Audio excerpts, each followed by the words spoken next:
ሰላም ጤና ስጥልን ውድ ሪፖርተር ተከታታዮች የሰዓቱን ዜናዎች ቀጥዬ ያሰማችኋለሁ። ለዋማ ታክልቲ ነኝ። በቅድሚያም አርዕስተ ዜናው። ለጉምሩክ ኮሚሽን ዋና መስሪያ ቤት ግንባታ ተሰጥቶ የነበረው ቦታ ለኦሮሚያ ባህል ማዕከል መተላለፉ ተሰምቷል። የቂርቆስ ክፍለ ከተማ በበኩሉ ውሳኔው የከተማ አስተዳደሩ ነው ብሏል። የፍትህ ሚኒስትሯ የፕሪቶሪያው ስምምነት ውጤታማ ነው ሲሉ ተደምጠዋል። ሌሎችንም ይዘናል። አብራችሁን ቆዩ።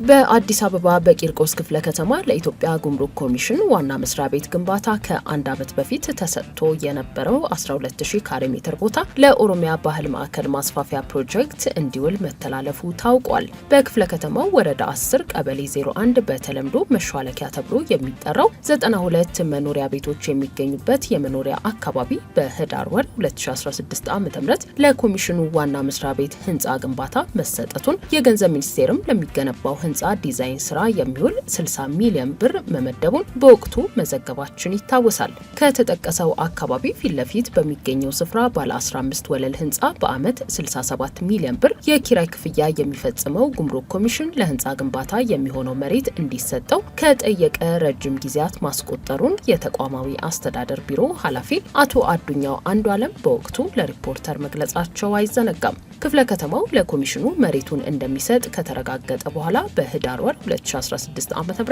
ጉዳዩ የሚመለከተው የቀበሌ አስተዳደር ቢሮ ለነዋሪዎች ይፋ ባደረገው ማስታወቂያ የልማት ተነሺ በሚል የነዋሪዎቹን መረጃ በመሰብሰብ ከአካባቢው እንደሚነሱ አሳውቆም ነበር። ይሁንና የቀበሌው አስተዳደር በጥር ወር 2017 ዓ.ም ለነዋሪዎች በድጋሚ ይፋ ባደረገው አዲስ ማስታወቂያ ከዚህ ቀደም ለኮሚሽን ቢሮ ግንባታ ልማት ተነሺ በሚል የነዋሪዎች መረጃ መሰብሰቡን በማስታወስ ሆኖም ፕሮጀክቱ አሁን ተቀይሮ በኦሮሚያ ባህል ማዕከል ማስፋፊያ የተካለለ በመሆኑ ነዋሪዎች መረጃቸውን በድጋሚ አደራጅተው ለወረዳው መሬት ልማት አስተዳደር ቅርንጫፍ ጽሕፈት ቤት እንዲያሳውቁ አሳስቧል። ጉዳዩን አስመልክቶ ሪፖርተር ያነጋገራቸው ስማቸው እንዳይገለጽ የጠየቁ አንድ የቂርቆስ ክፍለ ከተማ መሬት አስተዳደር ሰራተኛ ለነዋሪዎቹ የደረሰው መረጃ ትክክለኛ መሆኑን አረጋግጠዋል። ውሳኔው የተላለፈው በአዲስ አበባ ከተማ አስተዳደር ነው። በትክክልም ባለፈው ዓመት መሬቱ ለጉምሩክ ኮሚሽን ዋና መስሪያ ቤት ህንፃ ግንባታ እንዲውል በመወሰኑ ነዋሪዎች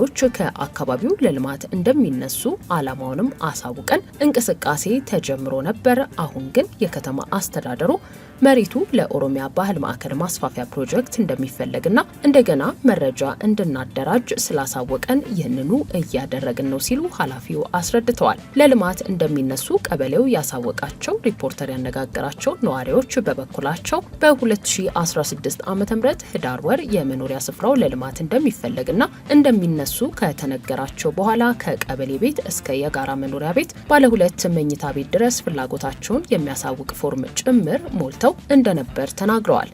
በተጨማሪም በወቅቱ ለልማት ተነሽነትና ለትራንስፖርት ካሳ የሚውል 85000 ብር ካሳ እንደሚከፈላቸው ተገልጾ የነበረ መሆኑን አሁን ግን ባለፈው ዓመት ያስገቡትን ማስረጃ ቀርቶ እንደ አዲስ መረጃቸውን አደራጅተው ማስገባታቸውን ገልጸዋል። ስለ ጉዳዩ ሪፖርተር ካነጋገራቸው ነዋሪዎች መካከል አንድ ስማቸው እንዳይጠቀስ የጠየቁ እናት በአካባቢው ከነዚህ በሁለት ጎራ ከተጠቀሱት ነዋሪዎች በተጨማሪ በጥገኝነት የሚኖሩ ብዙ መሆናቸውን በመጠቆም በሁለቱ ጎራ ለተካተቱት ቤትና ካሳ በሚሰጥበት ወቅት ሜዳ ላይ እንዳይወድቁ በመስጋት የኑሮ ሁኔታቸውን በመግለጽ ወረዳው የእነሱንም መውደቂያ ታሳቢ እንዲያደርግላቸው የሚጠይቅ ማመልከቻ ማስገባታቸውን ተናግረዋል። የፕሪቶሪያው ስምምነት የተሳካ አፈጻጸም የኢትዮጵያ መንግስት ለሰላም ለሰብአዊ መብቶችና ለኢትዮጵያውያን መበልጸግ ያለውን ያልተገደበ ቁርጠኝነት ማሳያ ነው ሲሉ የፍትህ ሚኒስትሯ ሀና አርአያ ስላሴ ገለጹ። የፍትህ ሚኒስትሯ ይህንን ያሉት በጄኔቫ ስዊዘርላንድ እየተካሄደ ባለው እንደ አውሮፓውያኑ አቆጣጠር እስከ መጪው ሚያዝያ 4 ቀን 2025 በሚቀጥለው የሰብአዊ መብት አፈጻጸም ግምገማ ጉባኤ ላይ ተገኝተው ንግግር ሲያደርጉ ነው። ሚኒስትሯ በንግግራቸው በፌዴራሉ መንግስትና በህወሓት ታጣቂዎች መካከል የተካሄደውን ጦርነት እንዲቆም ያደረገው የፕሪቶሪያው ስምምነት ስኬታማ አፈጻጸሙ የኢትዮጵያ መንግስት በአፍሪካ ቀንድና ከዛም ያለፉ ችግሮችን በሰላም ለመፍታት ላለው ቁርጠኝነት ምስክር ነው ብለዋል። እንደ አውሮፓውያኑ አቆጣጠር ከ2025 እስከ 2027 የተባበሩት መንግስታት ድርጅት የሰብአዊ መብቶች ጉባኤ አባል ሆና የተመረጠችው ኢትዮጵያ በሚኖራት የአባልነት ጊዜ የሰብአዊ መብቶች ዓለም አቀፋዊ ምሉዕነት መጠበቅ ላይ ትኩረት በማድረግ እንደምትሰራ ተናግረዋል። ሚኒስትሯ በጄኔቫው ንግግራቸው ኢትዮጵያ ውስጥ የሰብአዊ መብቶችን በማሳደግ ሕግና ስርዓትን በማስጠበቅ እንዲሁም ሀገራዊ እርቅን ለማረጋገጥ የተሰራውን ስራ ስናገር የደስታ ስሜት ይሰማኛል ሲሉ ተደምጠዋል። ወይዘሮ ሀና የፕሪቶሪያ ስምምነት ስኬታማ ነው ይበሉ እንጂ በትግራይ ክልል ጊዜያዊ አስተዳደር ምክር ቤት የፕሪቶሪያ ስምምነት ክትትል ቋሚ ኮሚቴ ሰብሳቢና የባይቶና ፓርቲ ምክትል ሊቀመንበር አቶ ዮሴፍ በርሀ ለሪፖርተር በሰጡት አስተያየት መሬት ላይ ምንም የተፈጸመ ነገር የለም ብለዋል። ተኩስ መቆሙ ስምምነቱ ስኬታማ ነው አይደለም ለሚለው ጉዳይ አከራካሪ ይሆናልም ብለዋል። የጦርነቱ መንስኤ ያልሆኑ መሰረተ ልማቶች በተለይም እንደ ኤሌክትሪክና ኢንተርኔት ከመለቀቁ ውጪ ዋነኞቹ ጥያቄዎች አልተመለሱም። ከመጀመሪያ ጀምሮ በስምምነቱ መሰረት አካታች ጊዜያዊ አስተዳደር ሊቋቋም ሲገባው ሁሉንም ስልጣን ለህወሓት መሰጠቱ አንዱ የስምምነቱ አፈጻጸም ስህተት ነው ያሉት አቶ ዮሴፍ ጊዜያዊ አስተዳደሩ በዚያ መንገድ የተመሰረተ ባለመሆኑና ስምምነቱ ባለመተግበሩ በክልሉ ላይ አደጋ እየተፈጠረ መሆኑን አክለዋል። በስምምነቱ መሰረት መፈጸም የነበረባቸው በተለይም ግዛታዊ አንድነትና ተፈናቃዮችን የመመለስ ስራ አለመከናወኑን የተናገሩት ሰብሳቢው ይህንን ስራ ለማከናወን ከሀገር መከላከያ ሰራዊት ውጪ ያሉ የኤርትራ ሰራዊትና የአማራ ክልል ታጣቂዎች ከትግራይ ክልል መውጣት የነበረባቸው ቢሆንም አሁንም በክልሉ መኖራቸው ለስምምነቱ አለመፈጸም ማሳያ ነው ብለዋል። ስምምነቱ የተወሰኑ ጅማሬዎች የነበሩት ቢሆንም አሁን በተገቢው መንገድ እየተፈጸመ ባለመሆኑ ተኩስ መቆሙን ካልሆነ በስተቀር በስምምነቱ መሰረት የተደነገጉ ጉዳዮች ገና አንድ ብለን ለመጀመር እየተንቀሳቀስን ነው ብለዋል። አቶ ዮሴፍ በማብራሪያቸው ከሰሞኑ የፕሪቶሪያ ስምምነት አፈጻጸምን ተከትሎ ለመምራትና ለማስፈጸም ምክር ቤቱ የተቋቋመ መሆኑን ተናግረዋል። የአውሮፓ ህብረት የካቲት 20 ቀን 2017 ዓ.ም በዚሁ ጉባኤ በኢትዮጵያ ላይ ባቀረበው መግለጫ በትግራይ ክልል በኤርትራ ወታደሮች የሚፈጸመው የሰብአዊ መብት ጥሰት ያሳስበኛል ብሎ ነበር። በተመሳሳይ በዚሁ መድረክ የተባበሩት መንግስታት ድርጅት የሰብአዊ መብቶች ከፍተኛ ኮሚሽነር ባቀረቡት መግለጫ የኤርትራ ወታደሮች የሰሜን ኢትዮጵያ ጦርነት የቆመበትን የፕሪቶሪያ ስምምነት እየጣሱ መሆናቸውን ጠቅሶ ከአካባቢው እንዲወጡ ማሳሰባቸው ይታወሳል።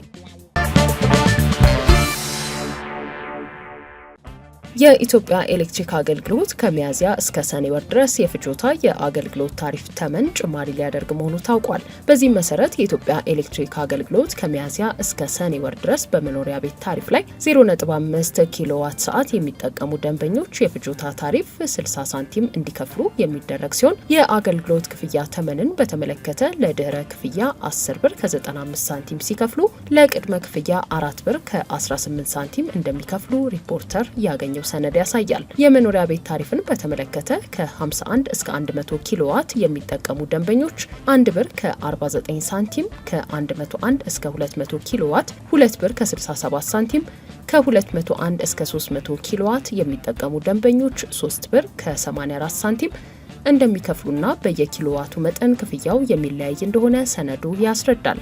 የአገልግሎት ክፍያ ተመንም እንደ ኪሎዋቱ የሚለያይ እንደሆነና ለድህረ ክፍያ ከፍተኛው 45 ብር ከ80 ሳንቲም ሲሆን ለቅድመ ክፍያ 15 ብር ከ97 ሳንቲም እንደሆነ በነዳጅና ኢነርጂ ባለስልጣን የወጣው ሰነድ ይጠቁማል።